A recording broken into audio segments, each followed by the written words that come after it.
will you separate or classify these organisms on the basis of their size? त्यांच्या आकारानुसार हे तुम्ही वेगळे वेगळे करू शकता का? पहा. Yes, snail, elephant, pigeon and worms are multicellular organisms which can be seen with naked eyes. कळलं? तर ही एक मेथड आहे क्लासिफिकेशनची. ठीक आहे. We can classify living organisms on the basis of their cellular structure.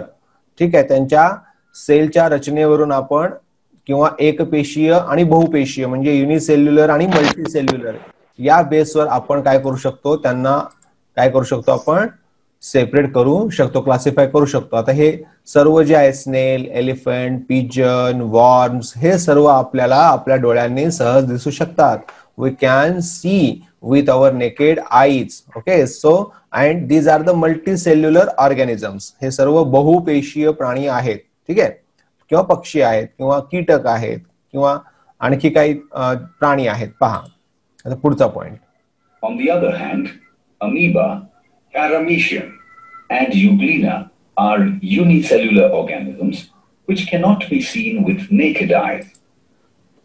म्हणजे हे जे आहेत तीन, हे फक्त तीनच नाहीत, आणखी बरेच आहेत, पण त्यांनी उदाहरणाखातर आपल्याला या ठिकाणी तीन दिलेले आहेत की हे तीन जे आहेत अमिबा, पॅरामेशियम आणि युग्लिना, हे तीन काय आहेत तर हे आपल्या डोळ्यांना दिसत नाहीत, इतके लहान आहेत, सूक्ष्म आहेत आणि ते एकपेशीय आहेत, एकच पेशींनी बनलेले आहेत.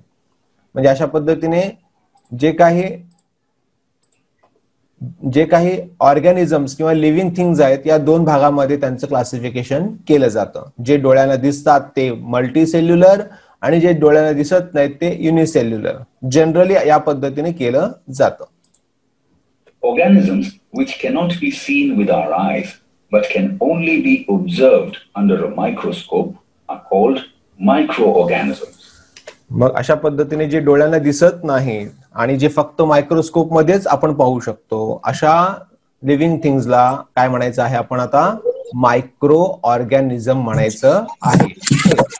Living things which cannot be seen with naked eyes. Okay. Living things which cannot be seen with naked eyes and can be observed असा शब्द आहे. फक्त आपण त्यांचं निरीक्षण करू शकतो. can be observed under microscope. Okay. these living things are called as microorganisms. This is the definition of microorganisms. चला पुढे जाऊयात. Come, let us learn about microorganisms in detail. Occurrence of microorganisms. Microorganisms are present everywhere. Occurrence म्हणजे काय तर ते आढळतात कुठे, micro organisms कुठे आढळतात असा प्रश्न आहे. मग ते कुठे कुठे आढळू शकतात पहा. They are present in air, water, soil, food, sewage, garbage, as well as in the bodies of plants and animals, including humans. Some microorganisms are solitary, that is, they live singly, such as amoeba and paramecium, whereas some live in colonies, like volvox. Some microorganisms, like fungi and bacteria, live on the remains of dead plants and animals. बघा याच्यावरून तुम्हाला कल्पना आली असेल की micro organisms कुठे राहत नाहीत. ते सगळीकडे आहेत. ते हवेत आहेत, ओके, एअर मध्ये आहेत, त्यानंतर ते सॉइल मध्ये आहेत, ते मातीमध्ये आहेत, ते वॉटर पाण्यामध्ये आहेत ते. ठीक आहे. त्याचबरोबर ते माणसांच्या शरीरावर आहेत आणि माणसांच्या शरीराच्या आत पण आहेत. फक्त माणसांच्याच नाही तर इतरही प्राण्यांच्या शरीरावर आहेत आणि प्राण्यांच्या शरीराच्या आतमध्ये पण आहेत. येते लक्षात. त्याचबरोबर ते वनस्पतीवर पण आहेत. म्हणजे सर्वच ठिकाणी, त्याला मराठीमध्ये असं म्हणतात जळी स्थळी काष्टी पाषाणी असा शब्द आहे त्याला, की सर्वच ठिकाणी हे मायक्रो ऑर्गॅनिझम्स असतात. आणि सर्वात जास्त कुठे असतात तर मातीत असतात. माती हे त्यांचं माहेर घर आहे असं म्हटलं तरी चालतं. म्हणजे इतक्या मोठ्या प्रमाणामध्ये मातीमध्ये मायक्रो ऑर्गॅनिझम्स असतात. त्यामुळे मातीत जास्त खेळू नये असं आपण म्हणत असतो. कारण मातीत खेळल्यानंतर मातीतले जे काही मायक्रो ऑर्गॅनिझम सूक्ष्मजीव आहेत ते आपल्या हातावर येतात आणि नखाच्या त्या खालच्या भागामध्ये थरामध्ये जमा होतात आणि मग ते आपण जेवताना आपल्या अन्नासोबत आपल्या पोटात जातात आणि आपल्याला अनेक आजार होऊ शकतात, होय की नाही. तर मायक्रो ऑर्गॅनिझम्स कुठे कुठे आढळतात, where does the micro organisms occur, मग त्याचं उत्तर या पद्धतीने तुम्हाला लिहावं लागेल. आणि मायक्रो ऑर्गॅनिझम्स कशा पद्धतीने आढळतात, तर काही मायक्रो ऑर्गॅनिझम्स हे स्वतंत्रपणे जगत असतात, त्याला लिव्हिंग सिंगली असं म्हणतात. आणि काही एकमेकांच्या सहकार्याने पण जगतात, त्याला लिव्हिंग कॉलनी असं म्हणतात. ठीक आहे. आणि काही काही मायक्रो ऑर्गॅनिझम तर हे तर आतापर्यंत बघितलं ते जिवंत प्राणी आणि वनस्पतीवर जगतात, तर काही काही मृत प्राणी आणि वनस्पतीवर पण जगतात. ते फंगाय आणि बॅक्टेरिया असतात जे मृत प्राण्यांच्या शरीरावर जगतात, त्यांचं विभाजन त्यांचं डिकम्पोजिशन करून ते त्यांना संपून टाकतात.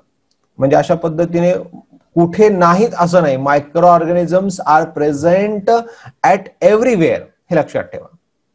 ठीक आहे. ते एका सुईच्या टोकावर, एका सुईचं टोक किती लहान असतं, तर त्याच्या टोकावर कितीतरी अब्ज मायक्रो ऑर्गॅनिझम्स असू शकतात, लक्षात ठेवा. इतक्या मोठ्या प्रमाणात मायक्रो ऑर्गॅनिझम्सची ही संख्या आपल्या संपूर्ण विश्वामध्ये आहे. पुढे जाईल. Observation and measurement of microorganisms. We know that microorganisms are present everywhere in our surroundings. Come, let us perform some activities to observe few of them. Micro organisms आपल्याला निरीक्षण करायचं आहे, प्रत्यक्षात मायक्रो ऑर्गॅनिझम बघायचं आहे आपल्याला. ठीक आहे. आता प्रत्यक्षात तर सोय नाही आपल्याकडे, कारण आपल्याकडे या ठिकाणी कंपाऊंड मायक्रोस्कोप वगैरे या गोष्टी नाही आहेत. पण या स्लाइडच्या माध्यमातून आपल्याला बऱ्यापैकी अंदाज येऊन जातो की कशा पद्धतीने मायक्रो ऑर्गॅनिझम्स दिसतात आणि त्याला मोजतात. म्हणजे नेमकं आपण मागच्या तसं भेट होतो की त्याचे दोन आपण युनिट्स ठरवलेले आहेत, एक आहे मायक्रोमीटर आणि दुसरं आहे नॅनोमीटर. ठीक आहे.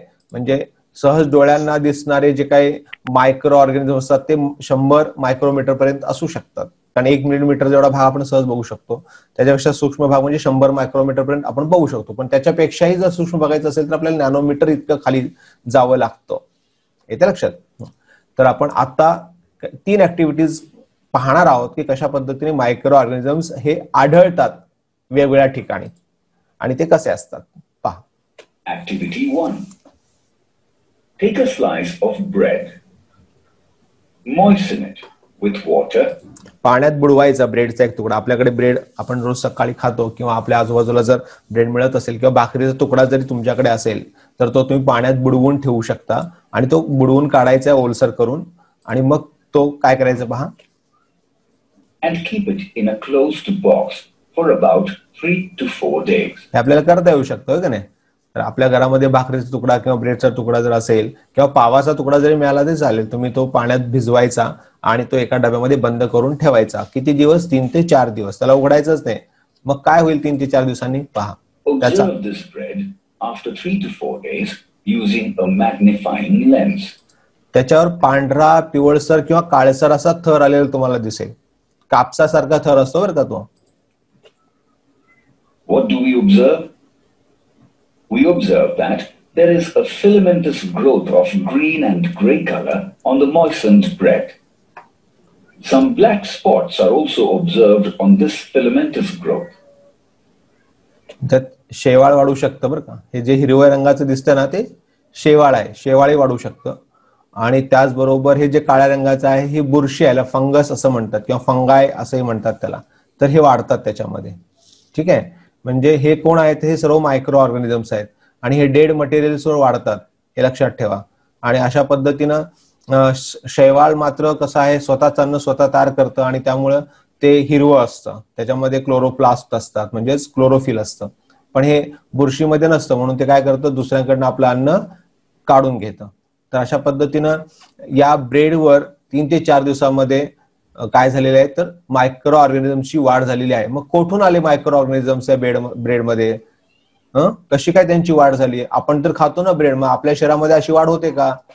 तर याचा थोडा विचार करा तुम्ही. किंवा ऑकरन्स म्हणजे आढळतात कुठे कुठे ते. म्हणजे एखादा शिळा पाव जर तुम्ही जास्त दिवस एखाद्या ठिकाणी ठेवला तर आपोआपच तिथे मायक्रो ऑर्गॅनिझम्स वाढायला सुरुवात होतात, कारण हवेमध्ये पण मायक्रो ऑर्गॅनिझम्स असतात, पाण्यामध्ये पण असतात, आणि ज्या ठिकाणी पाव ठेवला आहे त्या जमिनीवर पण ते असू शकतात, किंवा ज्या डब्यात ठेवल्या त्या डब्याच्या झाकणावर, झाकणाच्या आत किंवा डब्याच्या आत पण मायक्रो ऑर्गॅनिझम्स असू शकतात.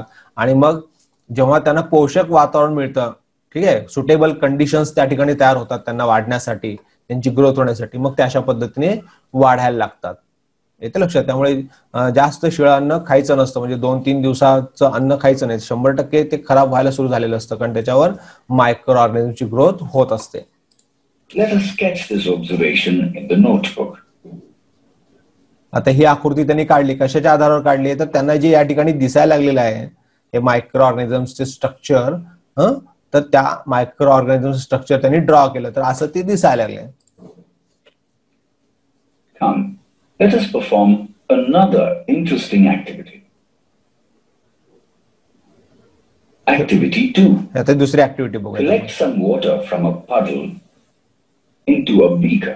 आता रस्त्यावर किंवा आपल्या आजूबाजूला जमिनीवर जे काही खड्डे असतात त्या थोडंसं पाणी ओतून तुम्ही ते पाणी थोडंसं ढवळून काय करू शकता, ते पाणी एका ग्लासमध्ये किंवा बीकरमध्ये गोळा करू शकता. ठीक आहे. आणि मग हे पाणी जे आहे, या पाण्याचं एक थेंब आपण संयुक्त सूक्ष्मदर्शकाखाली म्हणजे कंपाऊंड मायक्रोस्कोप खाली जर एक ग्लासची चिप बनवून जर आपण त्याच्यात एक थेंब टाकून जर आपण त्याला कव्हर स्लिप टाकून एक स्लाइड बनवली आणि ती स्लाइड आपण कंपाऊंड मायक्रोस्कोप खाली ठेवली, तर आपल्याला त्या एका थेंबामध्ये, या पाण्याच्या एका थेंबामध्ये आपल्याला अनेक मायक्रो ऑर्गॅनिझम दिसू शकतात. पहा.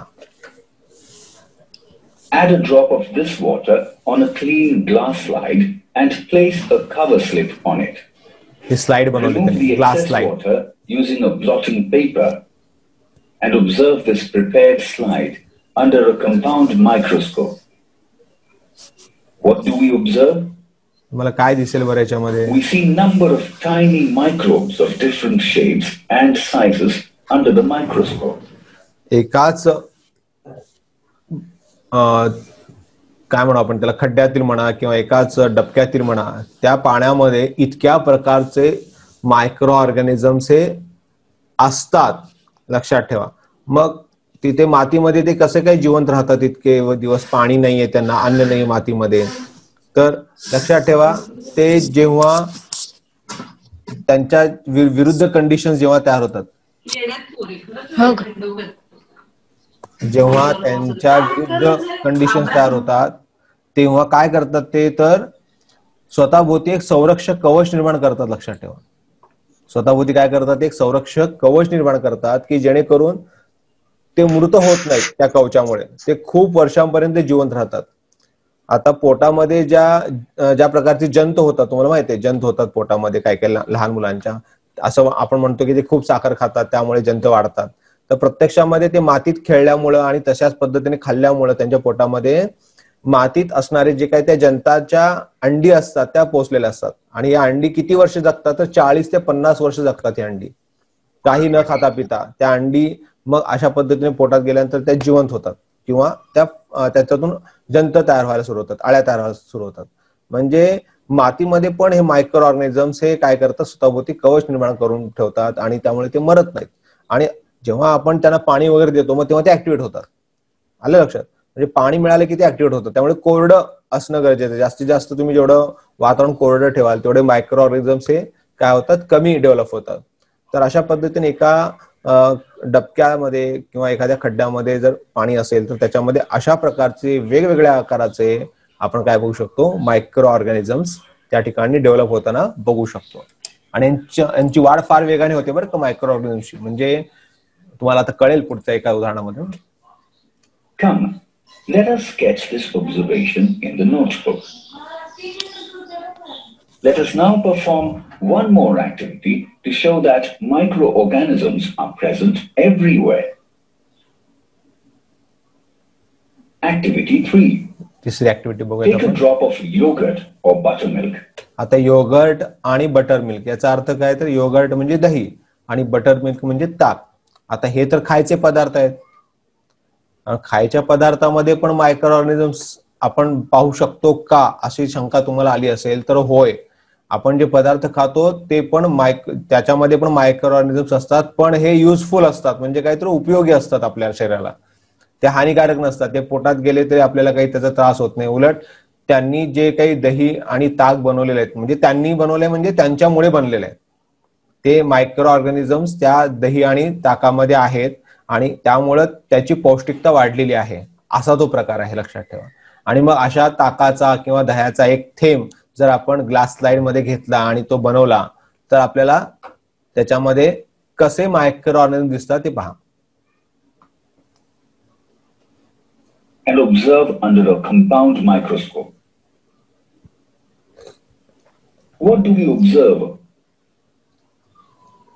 We see rod-shaped microorganisms under the microscope.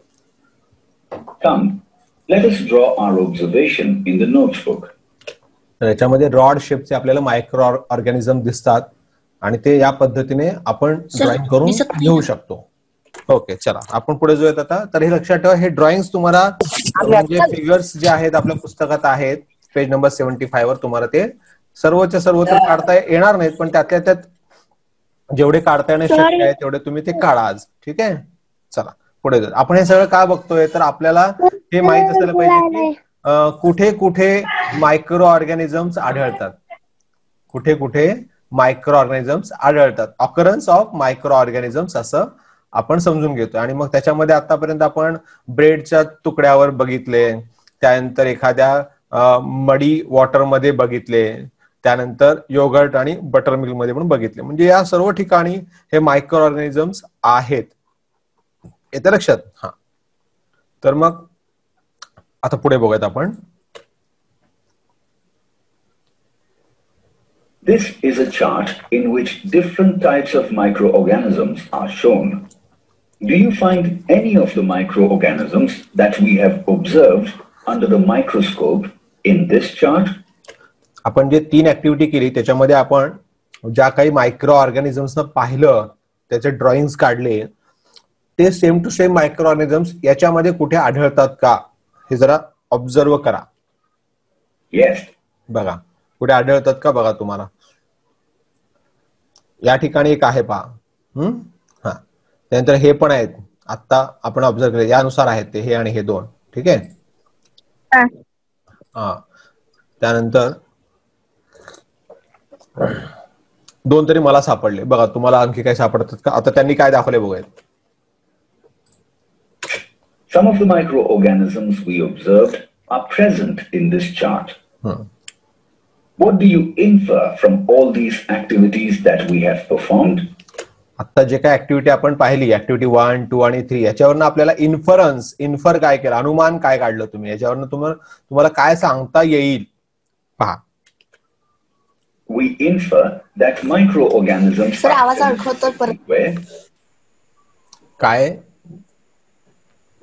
काय झालं. ओके, तर इन्फरन्स काय आला याच्यातनं, काय अनुमान काढला आपण, काय सिद्ध करू शकलो याच्यातनं आपण या 3 ऍक्टिव्हिटी मधनं. तर पहिला पॉइंट आहे micro organisms are present everywhere, की सर्वच ठिकाणी मायक्रो ऑर्गॅनिझम्स हे प्रेझेंट असतात. ठीक आहे, आणि त्यांचे जे शेप आणि साईज असतात ते खूप वेगवेगळे असतात, ते खूप वेगवेगळे असतात. They have different shapes and sizes. Okay, 2 गोष्टी लक्षात आल्या.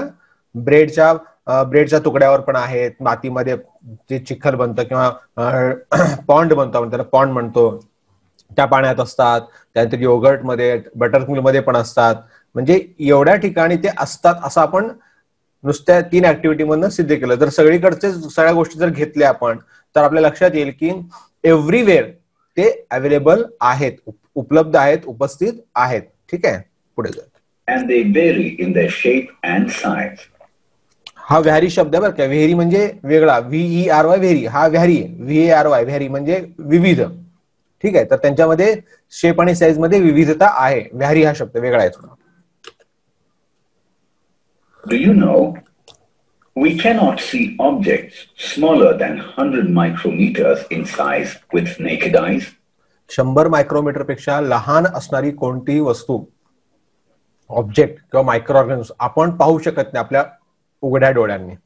ते जनरली आपल्या डोळ्याची क्षमता आहे, कॅपॅसिटी आहे. ठीक आहे, त्याच्यापेक्षा सूक्ष्म नाही बघू शकत. Therefore, we make glass slides of microorganisms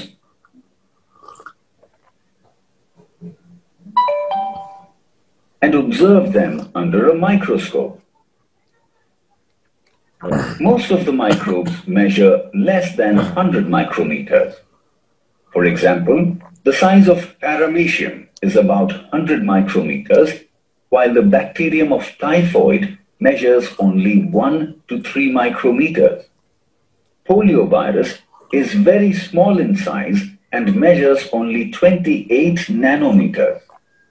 If a magnification of 1000x proves to be insufficient, then electron microscope is used to observe the microorganisms.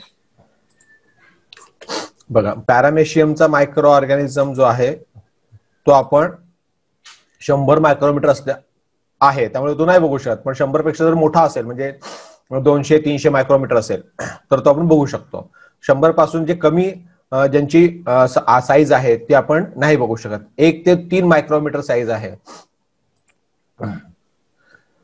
टायफॉइडच्या या जे काही बॅक्टेरिया आहेत त्याची. 1 ते 3 मायक्रोमीटर म्हणजे हा नाही बघू शकत आपण. ठीक आहे, तर जे अत्यंत सूक्ष्म आहेत आपण त्यांचे नाही बघू शकत.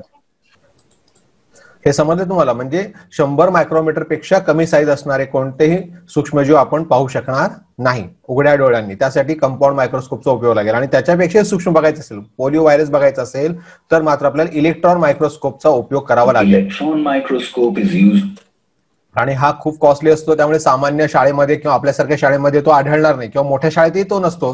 तो मोठ्या मोठ्या लॅबमध्ये असतो. लक्षात ठेवा, जिथे सूक्ष्मजीवावर संशोधन केलं जातं तिथे. पुण्यामध्ये हे आहे आपल्याकडे. to observe the microorganisms. In each microorganism, the organelles carry out all the life processes within the single cell. After studying about the shape and size of some microorganism, may I ask you a question? Can the point of a needle accommodate microorganisms? What do you think? त्यांनी प्रश्न विचारले तुम्हाला की एका सुईच्या टोकावर, needle of a point, okay, एका पॉइंटवर किती micro organisms हे असू शकतात. अकॉमोडेट म्हणजे काय, त्या ठिकाणी राहत असतील असं त्यांचं म्हणणं आहे. पहा, The point of a sharp needle is about 3 micrometers. आता एक पॉइंट जो असतो त्या निडलचा, त्याची जागा किती असते तर 3 मायक्रोमीटर एवढीच जागा त्याची असते. मग 3 मायक्रोमीटर पेक्षाही जर लहान असतील सूक्ष्मजीव तर तिथे राहू शकतात. मग त्यांचा अंदाज काय बघा. We know that the size of a poliovirus is only 28 nanometers. पोलिओचं 28 nanometre आहे size. We can say that a point of needle can easily accommodate more than 100 polioviruses. म्हणजे एका सुईच्या टोकावर पोलिओ व्हायरस किती राहू शकतात तर 100 पोलिओ व्हायरस राहू शकतात. कारण त्याची जागा 3 मायक्रोमीटर आहे आणि पोलिओ व्हायरसचा साईज हा 28 नॅनोमीटर आहे. मग याचा जर तुलनात्मक रेशो काढला तर त्यांचं असं म्हणणं आहे की त्याच्यामध्ये 100 पोलिओ व्हायरस एका सुईच्या टोकावर हे असू शकतात. After learning about the size of microorganisms, let us now study about the nature of microorganisms. ठीक आहे, पुढच्या तासाला आपण नेचर ऑफ मायक्रो ऑर्गॅनिझम बघणार आहोत. तो पुढचा पेज नंबर 76 वरचा पॉइंट आहे. आज आपण मायक्रो ऑर्गॅनिझमचा अभ्यास केलेला आहे. मला वाटतं बऱ्यापैकी तुम्हाला मायक्रो ऑर्गॅनिझम्स कुठे आढळतात, मायक्रो ऑर्गॅनिझम्स कोणाला म्हणायचं, त्यांचा साईज कसा असतो हे समजलं असेल. ठीक आहे, आपण फार डिटेल वगैरे घेणार नाहीयेत, पण जे घेतोय ते, हा, व्हेरी गुड. तर जे घेतो आहोत ते तुम्हाला तुमच्या 7वीच्या वयानुसार तुम्हाला पचेल एवढंच आपल्या पुस्तकात त्यांनी दिलेलं आहे आणि तेवढंच तुम्ही समजून घ्या. ठीक आहे, आज तुम्ही मायक्रो ऑर्गॅनिझमची डेफिनेशन लिहा, त्यानंतर जे काही मायक्रो ऑर्गॅनिझम पुस्तकात दाखवलेले आहेत त्याचे डायग्राम्स काढा आणि मी तुम्हाला पुन्हा घरचा अभ्यास देणारच आहे, तो तुम्ही पहा आणि तसं सोडवा. ओके, येते लक्षात? हा, ओके, मग समजलाच तुम्हाला? चला, ओके, चलो, गुड डे. Bye sir. उद्या परत आहे तास आहे का? उद्या तास आहे. उद्या पण तर उद्या क्लास आहे का? हो आहे. सर कितीला? सर रोज 8 वाजता आपला तास. कितीला तास आहे? रोज 8 वाजता आपला तास असतोय, लक्षात ठेवा. ठीक आहे, ओके. हो सर. चलो, good day, bye. Good day, bye. Bye bye sir. Bye bye. Sir good day. Bye sir.